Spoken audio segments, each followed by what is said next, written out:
এ কি মা, তুমি আবার কষ্ট করে পানি নিতে আসলে কেন? আমাকে বললেই তো আমি নিয়ে যেতাম। না রে মা, তোকে দিয়ে আমার এত কাজ করাতে মোটে ভালো লাগে না।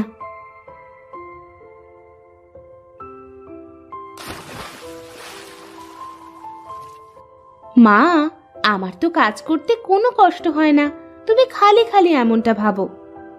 আমি সবই বুঝি রে মা, তুই কত ভালো, আর তোর বোন দুটো হয়েছে বদের হাড্ডি। বাড়িতে এক কুড়ো কাজ করে দেওয়ার কোনো নাম নেই, সারাক্ষণ দুজনে ঝগড়াঝাটি করতে থাকে।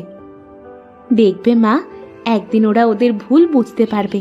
তুমি যাও মা, বাড়ির মধ্যে যাও, আমি আসতেছি।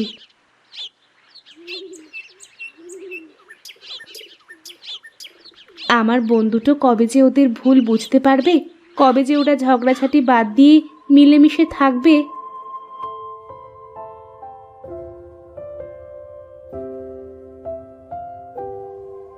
এই মিতু, এই ঋতু, ওঠ, অনেক বেলা হয়ে গেছে, মা কিন্তু বকবে তোদের। রোজ রোজ সকালেই তোর কি কোনো কাজ থাকে না? দিলি তো এত সুন্দর ঘুমটা নষ্ট করে। সারা রাত ঘুমিয়েও তোদের হয় না? সকাল করে কেউ ঘুমিয়ে থাকে নাকি? ও কি করে বুঝবে শহরের মানুষের লাইফস্টাইল?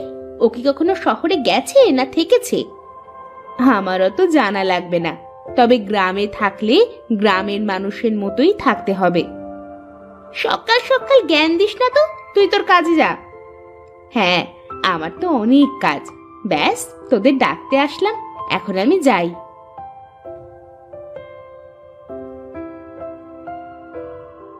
আজ সারাটা দিন যে কেমন যাবে কে জানে। ঘুম থেকে উঠেই ওই অপয়ার মুখ দেখতে হলো। তার বলতে, এখন যেহেতু ঘুমটা ভেঙেই গেছে, চল গিয়ে হাত মুখ ধুয়ে কয়টা খেয়ে নি। তুই এত খাওয়া খাওয়া করিস কেন রে? তোকে না বলেছি একটু কম কম খাবি? বেশি খেলে কিন্তু মোটা হয়ে যাবি, তখন আর তোর দিকে কেউ তাকিয়েও দেখবে না। তা ঠিকই বলেছিস তুই। চল চল, এখন বাইরে যাই আগে, তা না হলে মা আবার কথা শুনিয়ে দেবে।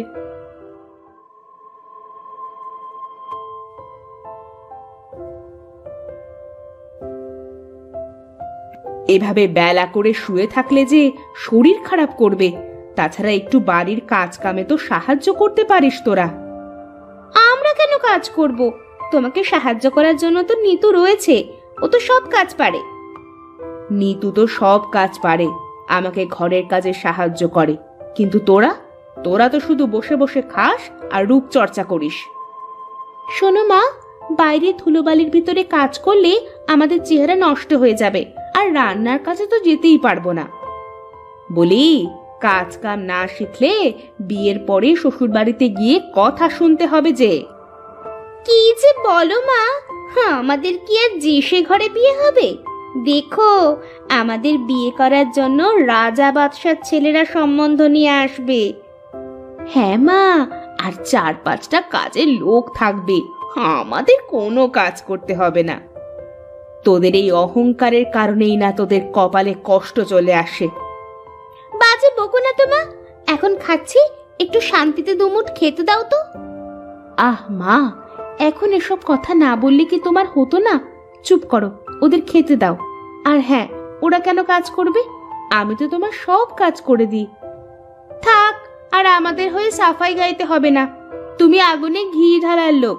চল মিতু, আমার খাওয়া শেষ।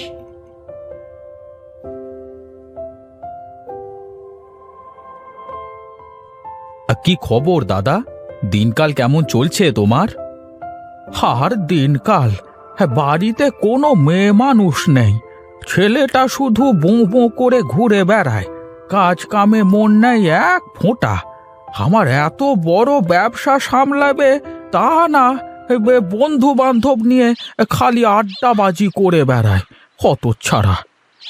তা ধরে পারে একটা বিয়ে দিয়ে দাও না কেন? বিয়ে তো আর আমি করব না, বিয়ে করবে ছেলে। তা ও যদি রাজি না হয়, তাহলে আমি আর কিভাবে বিয়ে দেব? ও আচ্ছা, তাহলে এই ব্যাপার। আচ্ছা বিনোদ, তোর মেয়েরা বড় হয়ে গেছে না? হ্যাঁ, ওই আর কি, বড় হয়েছে। কিন্তু কেন? এ, আমি কালকে তোদের বাড়িতে যাব, হলে তোর মেয়ের সাথে আমার ছেলেটার বিয়ে দিয়ে দেব। বেশ বেশ, এ তো খুবই ভালো কথা দাদা। তাহলে তুমি কালকেই একবার আসো আমাদের বাড়িতে, কেমন? ঠিক আছে, ঠিক আছে। হ্যাঁ, কালকে অবশ্যই যাব, কেমন? হ্যাঁ, এখন তাহলে আমি উঠি, আমার আবার একটু গঞ্জে যেতে হবে।